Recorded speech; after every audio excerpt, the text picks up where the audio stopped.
Hi there, I'm Dr. Stephanie Falk, and people often ask me about communication. Hey Steph, how can I improve my communication so that my teenager can hear me a little bit more or better or want to talk to me in general?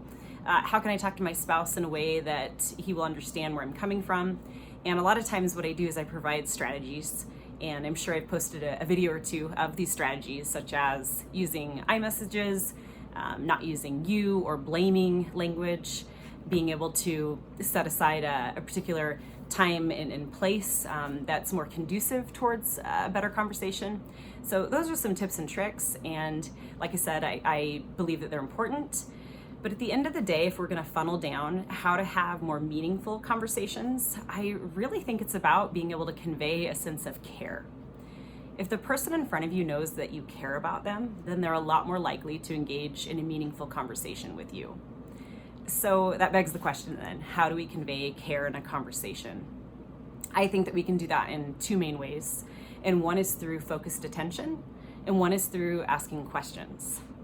So before we talk about focused attention, I think it's important to say that if you are, say I'm finishing work emails or I'm on the phone and I'm not in a position to really have a good and meaningful conversation, it's important to be able to convey that to the person that's approaching you. Say your kid's coming to talk about getting some help with homework, or your spouse is coming to talk to you about what he wants to do or she wants to do over the weekend.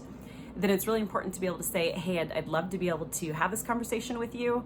I'm not in a position where I can have a good conversation. And so when I'm done with this, I'll circle back and we can address this in about 10 minutes. And I'd love to be able to do that.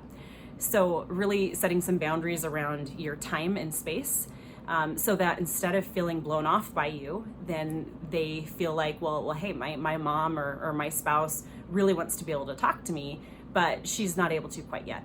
So I think that that's really important, and I call that setting the stage for the conversation.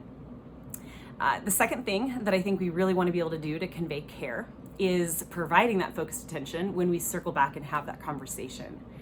And what does that look like? Well, I'll tell you what it does not look like. It does not look like using your phone and texting and emailing and having divided attention. It doesn't look like watching your dog play in the backyard. Ultimately, you don't want to be distracted, and it really is what it sounds like, focusing all of your attention on the person that's in front of you. So having eye contact, avoiding any type of multitasking. I think that in our society today, we elevate this idea of being able to multitask, and it definitely has a time and a place, but it's not when someone wants to have a talk with you. So be really careful to have eye contact and to have your shoulders square to the person in front of you, and lean in if that feels appropriate, so that you can convey that you're really focusing all of your attention on that person. The second thing that you can do or the third thing that you can do rather, to demonstrate care in a conversation is ask questions. I don't think there's anything else that conveys a sense of interest in the person that you're talking with other than or as much as asking questions. And I think general questions are okay. How was your day today? What was your experience like at work? I think they're fine. But I think that we can do a little better than that if we want to have a meaningful conversation. And I think that that's by asking very specific questions. Sometimes using the words most or best. For instance, what was the most important part of your day today? What was your least favorite aspect of school? What was something that you wish you could have changed about your day? Those kinds of specific questions really focus the conversation in a way that I think suggests that you can take it to a deeper level of connection and of understanding one another.